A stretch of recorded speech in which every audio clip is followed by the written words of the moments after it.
Hello बच्चों, this is RG welcoming you on our YouTube channel. और हम पढ़ रहे थे chapter matter in our class 9th। Fine, I hope आपने पिछले वाला सारा कवर कर लिया होगा। एंड आज हम पहुंच चुके हैं क्लासिफिकेशन ऑफ मैटर पे।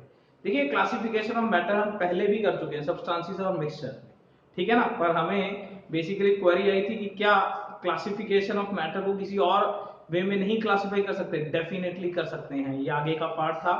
आज हम मैटर को एक और वे में क्लासिफाई करेंगे।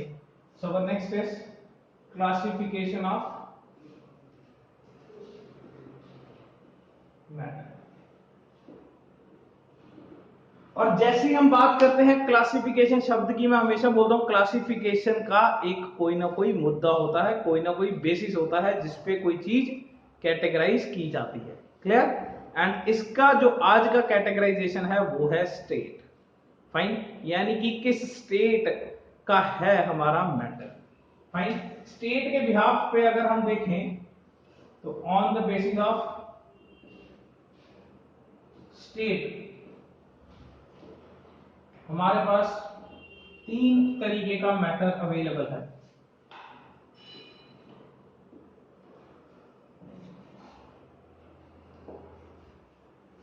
Solid, liquid and gas. हम तीनों को डिफरेंस में पढ़ेंगे। टॉपिक बहुत आसान है, पर मैं इस टॉपिक को काफी टेक्निकली समझाने की कोशिश करूंगा ताकि अगर इसके ऊपर कैसे भी मोल्डेड क्वेश्चन आ जाए तो कैसे सॉल्व किया जा सकता है। क्लियर? टॉपिक आसान है पर हम काफी डीप जाके इसको पढ़ेंगे, तो एक एक करके पॉइंट पे ध्यान देंगे। फाइन, ये वो कैरेक्टरिस्टिक्स हैं जिनके बेसिस पे हम लोग इन्हें डिफरेंशिएट करने वाले हैं।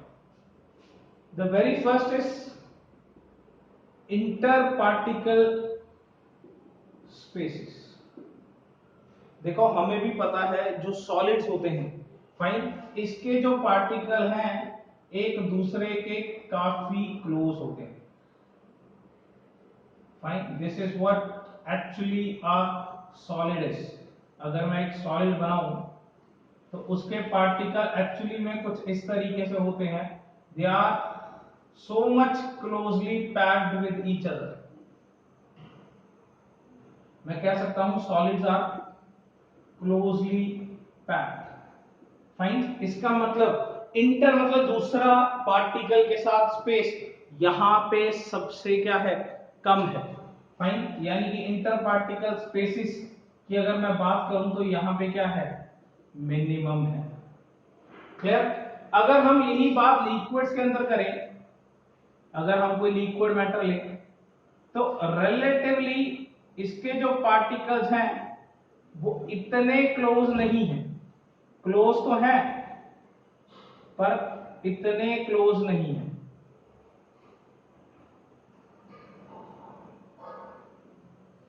फाइन, इसका मतलब इंटर पार्टिकल स्पेसेस यहां पे रिलेटिवली क्या है, ज्यादा है। फिर भी ध्यान रखिए, लिक्विड्स के अंदर स्पेसेस इतने भी ज्यादा नहीं होते। हम देखते हैं लिक्विड एक कंटिन्यूअस चीज है। क्लियर? तो यहां पे बेसिकली क्या है, ये अगर सबसे मिनिमम है तो ये रिलेटिवली मोर है यहां पे जो इंटर पार्टिकल डिस्टेंसेस है। Fine, and third is gases. अगर गैसेस की बात करूं तो यार इसके पार्टिकल तो टोटली एक दूसरे से काफी ज्यादा दूर होते हैं। क्लियर? हमारी एयर के अंदर अगर हम देखें गैसियस स्टेट में एक मॉलिक्यूल दूसरे मॉलिक्यूल से क्या है, रिलेटिवली काफी दूर है। फाइन, ये सबसे बेसिक चीज थी। फाइन, जितने भी हम अब पॉइंट्स पढ़ने वाले हैं ये इस पर्टिकुलर चीज को बेसिक मान के ही चलेंगे। फाइन, मैं कह सकता हूं गैसेस जो होते हैं ये लूजली पैक्ड होते हैं। लूजली पैक्ड होने के कारण अगर इंटर पार्टिकल स्पेसिस की बात करी जाए तो यहां पे क्या है, मैक्सिमम है। The inter particle spaces here are maximum. And here comes the second inter related point, that is inter particle forces of attraction. दो पार्टिकल्स के बीच के फोर्सेस, इंटर पार्टिकल्स मतलब दो पार्टिकल्स के बीच के फोर्सेस डेफिनेटली यार यहां काफी ज्यादा है। अरे ज्यादा है तभी तो सॉलिड ने यार एक दूसरे को पूरा खींच के रखा है। इंटर पार्टिकल फोर्सेस बहुत ज्यादा है, तभी तो उसने एक दूसरे को पूरा पकड़ के रखा है। इसका मतलब इंटर पार्टिकल डिस्टेंसेस की अगर बात करूं तो यहां क्या है, मैक्सिमम है। Is that thing clear? Inter particle distances are maximum for solids, जबकि लिक्विड्स में ये इंटर पार्टिकल डिस्टेंस अब क्या हो जाता है, कम हो जाता है। फाइन, उतना ज्यादा नहीं है, पैकिंग है, लिक्विड्स भी एक दूसरे को पकड़ के रखते हैं पर इतने ज्यादा क्लोजली नहीं। इसका मतलब अगर यहाँ पे ये इंटर पार्टिकल डिस्टेंस मैक्सिमम है तो यहाँ क्या आ जाएगा, रिलेटिवली लेस। किसके रिलेटिवली? इसके रिस्पेक्ट में बोल रहा हूं, रिलेटिवली लेस, ठीक है ना, रिलेटिवली लेस देन सॉलिड्स लिख लो, चाहे यहां भी लिख सकते हैं देन सॉलिड्स। एंड अगर हम गैसेस की बात करें कि यार गैस का एक मॉलिक्यूल दूसरे मॉलिक्यूल को नहीं पकड़ के रखना चाहता भाई, अगर पकड़ के रखना चाहता होता तो साथ में ही होते, इतनी दूर थोड़ी ना जाते, isn't it? अगर वो एक पार्टिकल दूसरे पार्टिकल को बहुत फोर्स से पकड़ रहा होता तो वो एक दूसरे से दूर क्यों जाते, पास ही तो होते। इसका मतलब गैसेस के पार्टिकल्स एक दूसरे को इतने ज्यादा फोर्सेस से नहीं पकड़ के रखते, यानी कि this is minimum. Is that thing clear? Fine, बात करते हैं तीसरे पॉइंट की, दैट इज नेचर। फाइन, ये लोग जो हैं वो रिजिड हैं,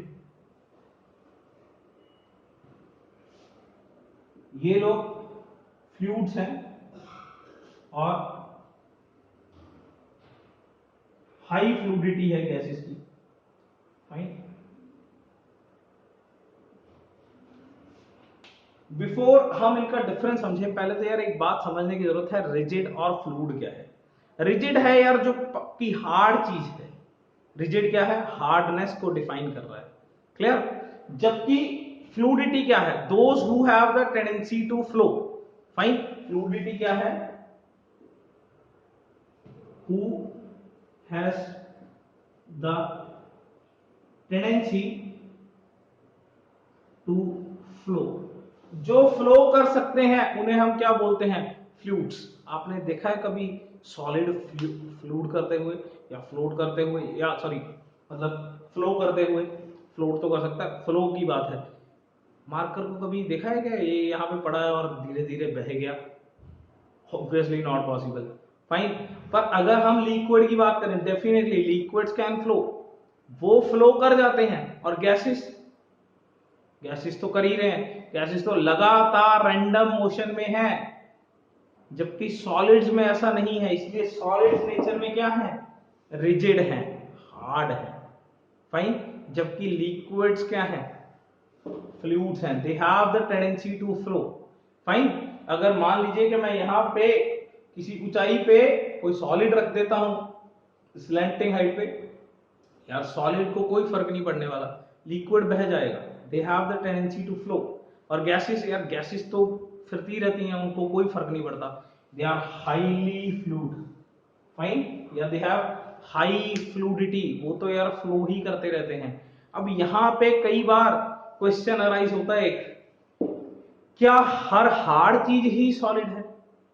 सोच के देखिए, सपोज हम एक मतलब इसके अलावा हम FYI, पता है ना FYI क्या है, फॉर योर इंफॉर्मेशन सेक्शन में पेपर के बिल्कुल ऊपर बना के लिखे। So what about rubber band, बिल्कुल पेपर के ऊपर लिखिए भाई, क्योंकि डिफरेंस की बात नहीं है, समझने की बात है।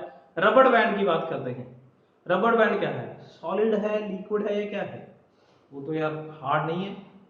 हम रबर बैंड को खींच सकते हैं तो वो तो रिजिड नहीं हुआ, तो आपने बदल दिया, फिर क्या होगा, गड़बड़ हो गई। पर भाई सोचिए, जब आप रबर बैंड को कोई एक्सटर्नल फोर्स नहीं लगा रहे हो तो वो अपनी जगह पे आ जाता है ना, आ जाता है कि नहीं आ जाता।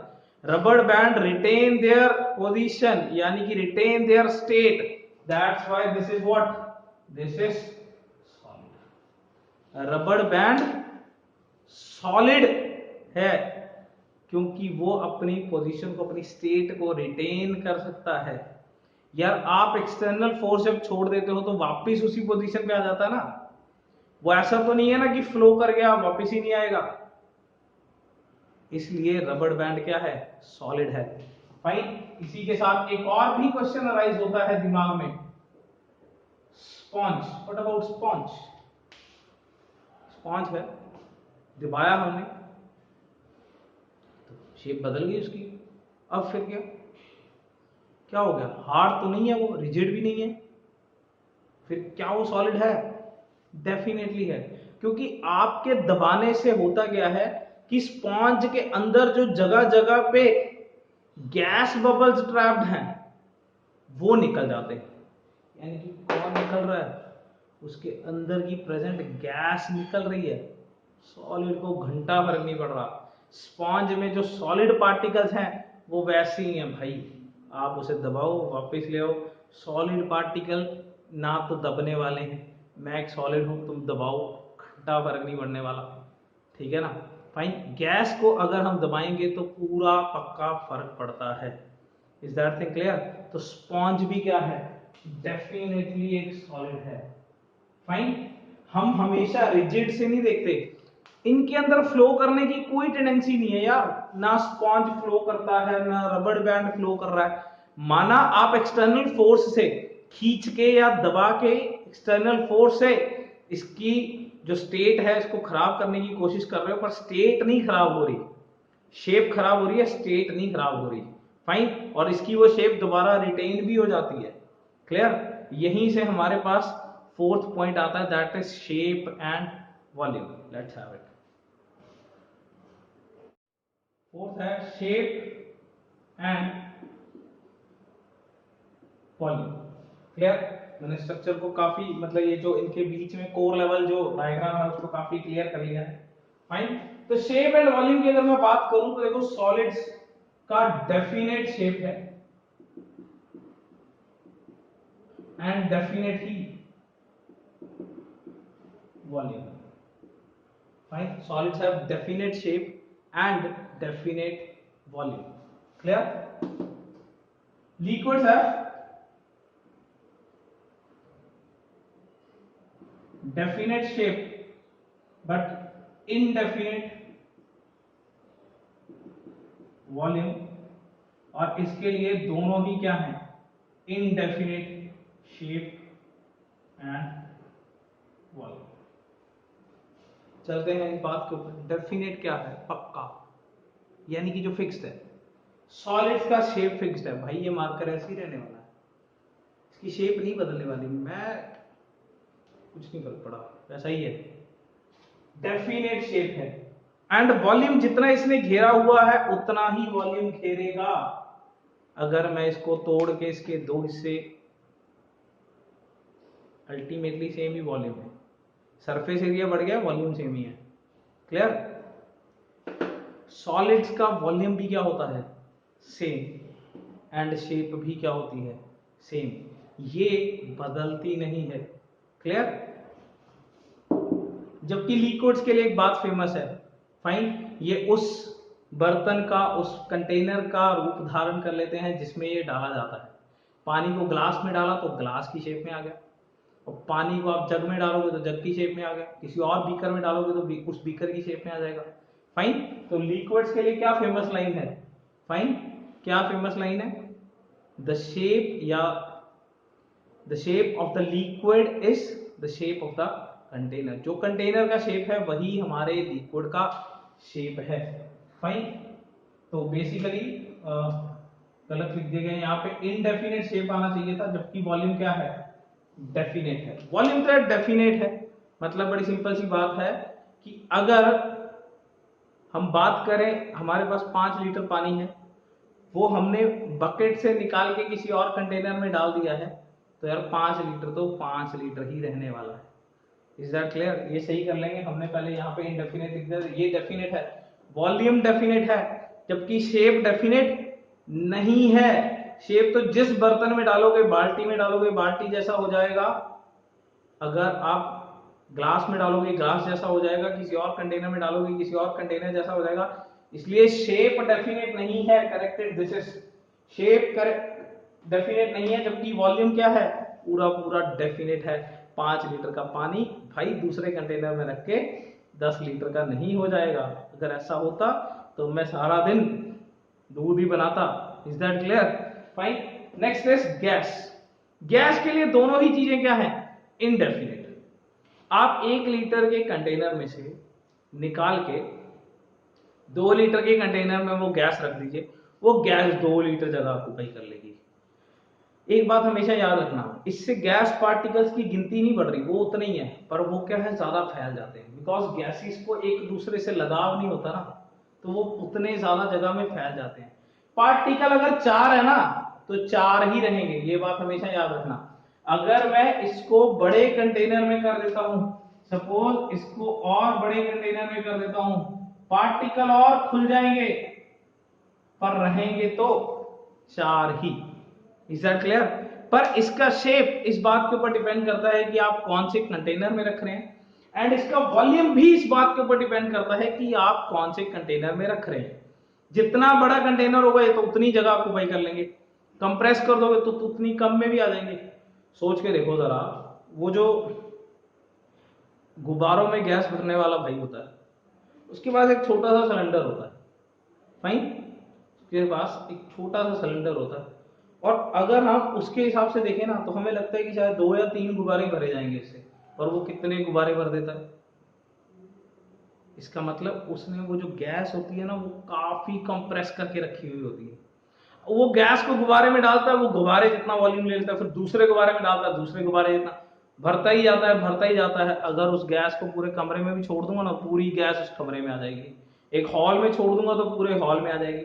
यानी कि गैस का तो कोई डेफिनेट शेप नहीं है। अगर आप कंटेनर में डाल दो कंटेनर की शेप में आ गया, कमरे में डाल दो कमरे की शेप में आ गया, और वॉल्यूम भी सिलेंडर में डाल दिया तो सिलेंडर के वॉल्यूम में ही आ गया, और उतनी ही गैस पूरे कमरे के वॉल्यूम में भी आ गई। यानी कि इनका तो ना शेप है ना ही वॉल्यूम है। जबकि सॉलिड का ये दोनों था, जबकि लिक्विड्स का शेप तो नहीं था। फाइन, शेप के लिए तो इसकी बड़ी फेमस लाइन है, क्या लाइन है वो, it takes the shape of the container in which they are kept. इनको जिस कंटेनर में रखा जाता है ये उसी की शेप ले लेते हैं।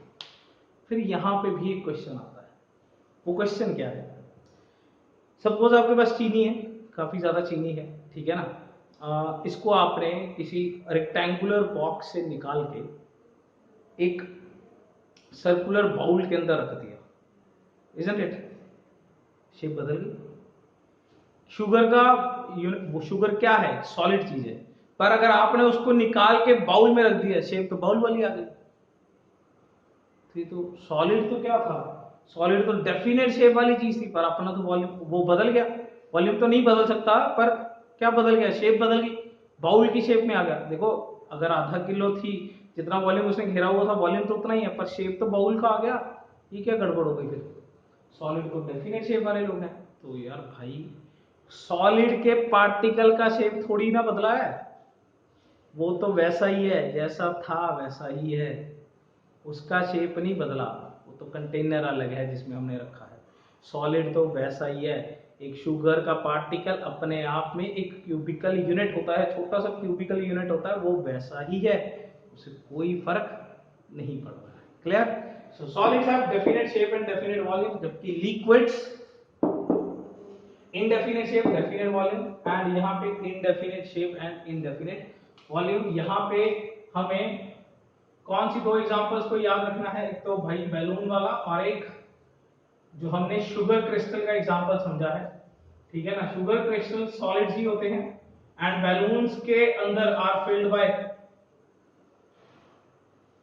गैसेस होता है, ठीक है ना। फाइन, बैलून्स के अंदर गैसेस ही फिल होती हैं, हम उसका कैरेक्टरिस्टिक पढ़ सकते हैं। एंड यहीं से हमारे पास 5वां कैरेक्टरिस्टिक निकल के आता है, दैट इज कंप्रेसिबिलिटी। ये तो नॉट कंप्रेसिबल है, ये भी रिलेटिवली नेग्लिजिबल कंप्रेसिबल है, जबकि ये लोग हाईली कंप्रेसिबल है। यहीं से पॉइंट क्लियर होता है बैलून वाले से। क्या सॉलिड को ये कुछ हुआ नहीं होते, सॉलिड्स कंप्रेस नहीं होते यार। आप शुगर के यूनिट पे जितना मर्जी जोर लगा दो, शुगर का क्रिस्टल जो है वो थाई की थाई रहने वाला, उसको घंटा फर्क नहीं पड़ने वाला क्या हो रहा है। जो लिक्विड होता है उसको, वो भी नेग्लिजिबल ही है, हो सकता है थोड़ा सा कंप्रेस हो जाए, ठीक है ना, पर अदरवाइज लिक्विड्स भी क्या है, नेग्लिजिबल। देखो थोड़ा सा तो हो सकता है, अगर हम पार्टिकल डिस्टेंस देखें तो यहाँ पे पार्टिकल डिस्टेंस बिल्कुल नहीं था, यहाँ पे थोड़ा बहुत पार्टिकल डिस्टेंस है, तो क्लोजली किया जा सकता है, थोड़े बहुत कंप्रेसिबल है। गैस पूरी कंप्रेसिबल है यार। अभी अभी हम बात कर गए थे, वो भाई साहब जिससे वो एक सिलेंडर से 100-200 बैलून भर देता है, उतनी गैस को वो सिर्फ अपने छोटे से सिलेंडर में लेके घूम रहा होता है, क्योंकि वो क्या कर देता है, उस गैस को हाईली कंप्रेस करके लेके आता है। बोलते हैं ना इसीलिए compressed natural gas, CNG. Natural gas को पूरा कंप्रेस करके लेके आता है, बिकॉज गैस इस नेचर में बहुत ज्यादा कंप्रेसिबल है। फाइन, कोई दिक्कत। Next move to the point number 6।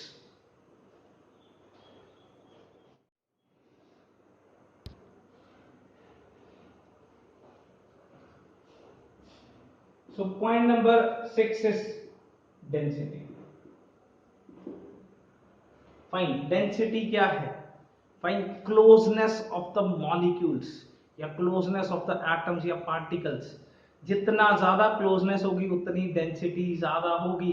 जैसे बोलते हैं ना इंडिया की पॉपुलेशन डेंसिटी बहुत ज्यादा है, फाइन, क्योंकि पर्टिकुलर वॉल्यूम में कितने लोग हैं या पर्टिकुलर वॉल्यूम में कितना मास है, साफ साफ दिख रहा है। सॉलिड्स काफी क्लोजली पैक्ड है, इसलिए ये हाईली डेंस है। Fine, they are highly dense, जबकि इसकी रिलेटिवली क्या है, लेस डेंसिटी है। एंड ये तो वेरी लो डेंसिटी वाले लोग हैं, क्योंकि यार इनका तो इंटर पार्टिकल डिस्टेंस ही बहुत ज्यादा है। Density is a simple point. Next move to the 7th point, that is kinetic energy. ये पॉइंट समझने वाला है, kinetic energy. Fine, what is kinetic energy? Basically the energy related with the movement of the molecules। अगर हम इसको थोड़ा सा technically समझें, क्या है एनर्जी रिलेटेड टू मूवमेंट या वेलोसिटी। जो मूवमेंट और वेलोसिटी के साथ रिलेटेड चीज है उसे क्या बोला जाता है, काइनेटिक एनर्जी। बात करते हैं या इसका पार्टिकल यहां पूरा दबा बैठा है, तो मुझे लगता है कि वो घूमेगा। फिर भी मैं आपको बता दूं, सॉलिड्स जो होते हैं ना वो अपनी जगह पे धीरे धीरे धीरे धीरे स्लाइटली वाइब्रेट करते हैं, क्योंकि ये जो पार्टिकल होता है ना, स्टिल थोड़ा सा तो होता है उसके अंदर इंटर पार्टिकल डिस्टेंस, बहुत ही माइन्यूट सा, और वो अपनी जगह पे क्या करता रहता है, वाइब्रेट करता रहता है, थोड़ा सा वाइब्रेट, बस हिल के घूमने तो जा नहीं सकता, ठीक है ना, कि मतलब बहुत टाइम है चलो हिल्स घूम के आते हैं, ऐसा कुछ नहीं है। ये बहुत ही माइन्यूट सा है इसके पास डिफरेंस, जिससे ये थोड़ा सा वाइब्रेट करता है। तो काइनेटिक एनर्जी है पर बहुत ही कम है, फाइन, क्योंकि थोड़ी सी वेलोसिटी है तो थोड़ी सी काइनेटिक एनर्जी है, पर वो बहुत ही कम है, क्योंकि हमें पता है सॉलिड का पार्टिकल इतना ज्यादा मूव नहीं कर सकता। क्लियर। लिक्विड्स की बात करते हैं यार, ये फ्लो कर सकते हैं, इसके पार्टिकल फ्लो करते हैं, वेलोसिटी है, तो रिलेटिवली काइनेटिक एनर्जी है। रिलेटिवली क्या आ जाएगा, more kinetic energy than solids, ठीक है ना। एंड गैसेस तो यार पूरा ही घूमते रहते हैं, इनको तो यार वैसे भी एक दूसरे को कोई पकड़ के नहीं रखना होता। गैस मॉलिक्यूल का क्या है, घूमने शिमला निकल जाए चाहे। फाइन, गैस मॉलिक्यूल्स तो बहुत ज्यादा काइनेटिक एनर्जी दिखाते हैं, because they are free to move. Gas molecules are free to move, hence have very high kinetic energy. Solids घूम ही नहीं पाते अपनी जगह पे, सिर्फ थोड़ा सा वाइब्रेट करते हैं, जबकि लिक्विड्स एंड गैसेस हाईली, मतलब लिक्विड्स ज्यादा कर सकते हैं, गैसेस तो काफी हाईली मूव कर सकती हैं। जितना ज्यादा मूव करेंगे उतना ज्यादा क्या आएगा, kinetic energy. Clear. Next point number 8, that is diffusion. Diffusion हमने पहले भी पढ़ा हुआ है। डिफ्यूजन होता है इंटरमिक्सिंग ऑफ पार्टिकल्स। डिफ्यूजन क्या है? Intermixing of particles. दो सॉलिड्स मिक्स, मेरा हाथ सॉलिड है, हो गए मिक्स, क्या करें? मिट्टी में चीनी मिलानी, ठीक है मिक्स हो जाएंगे, पर ऐसा तो नहीं है ना कि यार अलग नहीं किए जा सकते। मतलब ये तो इनमें अपने आप होने वाला कुछ नहीं है, हम मिक्स करेंगे तो होगा। ये अपने आप मिक्स होंगे क्या? नहीं होंगे। तुम यहाँ हाइड्रोजन छोड़ दो, यहाँ ऑक्सीजन छोड़ दो, अपना मिक्स हो जाएंगे? हो जाएंगे। गैसेस का क्या, नाइट्रोजन डाल दो जाएगा, कार्बन डाइऑक्साइड, सब मिक्स हो जाएगा। फाइन, क्यों? क्योंकि वो मूव कर रहे हैं। सॉलिड के पार्टिकल्स मूव ही नहीं कर रहे, तो मिक्स कहां से होंगे? अपने आप मिक्स नहीं होंगे ना। Is that thing clear? एक कमरे में आपने एक सॉलिड रखा हुआ, दूसरे कमरे में सॉलिड रखा हुआ है, दोनों के बीच का गेट खोल दिया, क्या होगा? कुछ भी नहीं होगा। क्लियर? तो इनके अंदर डिफ्यूजन नेग्लिजिबल है या है ही नहीं है कह सकते हैं। जबकि लिक्विड्स के अंदर डिफ्यूजन है, रिलेटिवली है, रिलेटिवली मोर देन सॉलिड्स, क्योंकि दो लिक्विड्स को अगर आप एक साथ इकट्ठा कर दोगे तो वो डिफ्यूज हो जाएंगे उसके पार्टिकल्स। क्लियर? मतलब यू कैन से दूध और पानी, दे कैन डिफ्यूज, ठीक है ना? मतलब हायर देन सॉलिड्स, एंड ये क्या है? Very high and spontaneous. Spontaneous मतलब अपने आप। यार एक कमरे में आपने ऑक्सीजन कैद करके रखी हुई थी, दूसरे में कार्बन डाइऑक्साइड कैद करके रखी हुई थी, दोनों के बीच का गेट खोल दिया, क्या हुआ? मिक्स हो गया भाई, सब मिक्स हो गया। कुछ भी नहीं पता चलेगा जब तक तुम आओगे। सारी की सारी गैसेस क्या हो गई? Mix, because gases can move, and move करने के कारण they have highly diffusion rate. कोई दिक्कत, वो बहुत ही ज्यादा डिफ्यूज कर सकते हैं। क्लियर? कोई दिक्कत? आज का लेक्चर समाप्त होता है। बेसिकली क्लासिफिकेशन ऑफ मैटर में हमने सॉलिड, लिक्विड और गैस के बीच में काफी टेक्निकल डिफरेंस जानने की कोशिश करी है। देन तीन चार हमारे पास ऐसे रिएक्शंस और तीन चार ऐसे एग्जांपल्स आए बेसिकली। एक वो बैलून वाला, एक शुगर क्रिस्टल्स वाला, रबर बैंड वाला एंड स्पॉन्ज वाला, जिससे हम बेसिकली इनकी प्रॉपर्टीज को समझ सकते हैं। आपको किसी भी एक स्टेट के ऊपर अगर प्रॉपर्टीज लिखनी आती हैं तो आप इन सारे पॉइंट्स को डिफरेंटली मेंशन करके भी एक्सप्लेन कर सकते हैं। क्लियर? कोई दिक्कत? फाइन, पढ़ते रहिए। Thank you so much.